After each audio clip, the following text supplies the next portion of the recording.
So exercise 4.2 question 1 का part 3 हमें यहाँ पे भी रूट्स फाइंड करने हैं इक्वेशन को फैक्टराइज करके। सो जैसा कि हम ऑलरेडी पढ़ चुके हैं, हमें पहला स्टेप जो करना है, पहले इसको कंपेयर करना है स्टैंडर्ड इक्वेशन के साथ। ए क्या है, बी क्या है, सी क्या है वो लिख लेना है। Okay, so a is √2, b is 7, c is 5√2। इसके बाद हमें सबसे पहले काम करना है ए मल्टीप्लाई सी, क्योंकि हमें किसके फैक्टर निकालने हैं वही हमें पता होना चाहिए। √2 मल्टीप्लाई 5√2, √2 मल्टीप्लाई 5√2, √2 इंटू √2 2 हो जाएगा, 5 इंटू 2 हो जाएगा 10। ओके, तो अब हमें 10 के फैक्टर्स फाइंड करने हैं जिनको प्लस या माइनस करने पर 7 आ जाए। तो अगर हम ध्यान दें तो फैक्टर हमारे सामने ही हैं, 2 5 10 हो जाता है। ओके, 2 5 10 और 2 + 5 करने पर 7 भी आ जाता है। तो हमें कुछ भी नहीं करना है, सिंपली इसको स्प्लिट कर देना है। अब √2x², 7 की जगह पे हम लिख लेंगे 2x + 5x + 5√2 = 0। ओके, अब हम पेयर बना लेंगे दो टर्म्स के। पहले दो टर्म में अब यहाँ पे हमको कन्फ्यूज़न होता है कि हमें सिर्फ x दिख रहा है कॉमन, यहाँ पे √2 है, यहाँ पे 2 है, तो अब हम कॉमन कैसे लें। तो हमें एक चीज़ ध्यान रखनी होगी कि कोई भी number is a pair of like 2 है। ओके, सो 2 = √2 मल्टीप्लाई √2।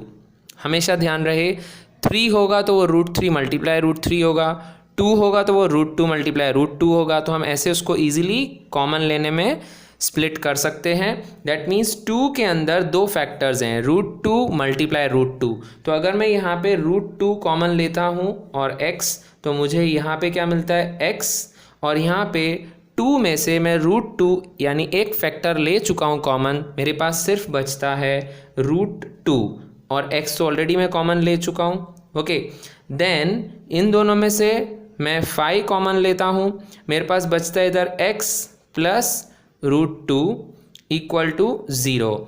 मेरे पास x + √2, x + √2, ये पूरा ब्रैकेट कॉमन आ जाता है। यहाँ पे बचता है √2x + 5 = 0। मेरे पास फैक्टर्स आ गए। अब मैं एक एक करके फैक्टर को =0 रख दूंगा। x + √2 = 0, that means x = -√2। मेरे पास एक 0 आ गया। दूसरा 0, √2x + 5 = 0 रख दूंगा। That means √2x = -5, x = -5/√2। सो दूसरा 0 ये हो गया।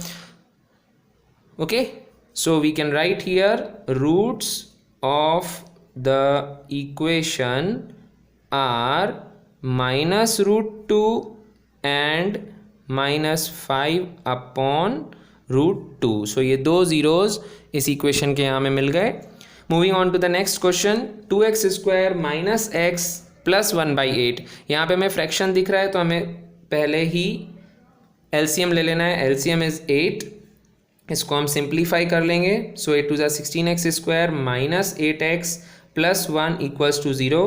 क्रॉस में 8 0 = 0 हो जाएगा। So we can have simplified equation 16x² - 8x + 1 = 0। अब हमें 16 1 = 16, a और c का मल्टीप्लाई किया, 16 के फैक्टर देखने कि 8 आ जाए। ओके, सो दैट इज़ 4 × 4, 4 4 = 16 होता है। हमें +16 चाहिए। फैक्टर्स हमें ऐसे चाहिए कि -8 हो जाए, दैट मीन्स -4 एंड -4। सो हमारे सामने फैक्टर्स हैं -4x + 1 = 0। अब हम यहाँ पे कॉमन ले लेंगे। सो 4x कॉमन आ जाता है, इधर बचता है 4x - 1। इधर हम कुछ भी कॉमन नहीं दिख रहा है, 1 है कॉमन, हम माइनस का साइन और 1 कॉमन ले लेते हैं। इधर बचता है 4x, क्योंकि बाहर माइनस है तो अंदर साइन चेंज हो गई, -1 = 0। वी कैन सी कि हमारा ब्रैकेट सेम आ गया। जब ब्रैकेट सेम है मतलब हमारा आंसर करेक्ट है। 4x एंड -1 = 0, दोनों ब्रैकेट सेम टू सेम आ गई। So we can write for any of them 0 find करने के लिए 4x - 1 = 0 रख के हम फैक्टर में से रूट का वैल्यू यानी x का वैल्यू फाइंड कर सकते हैं. So x equals to 1/4. So we can write root. अब इसमें क्योंकि दोनों में सेम वैल्यू आएगी so we can write here 2 times. दोनों रूट्स इसके सेम हैं. So roots of equation are 1/4 and 1/4.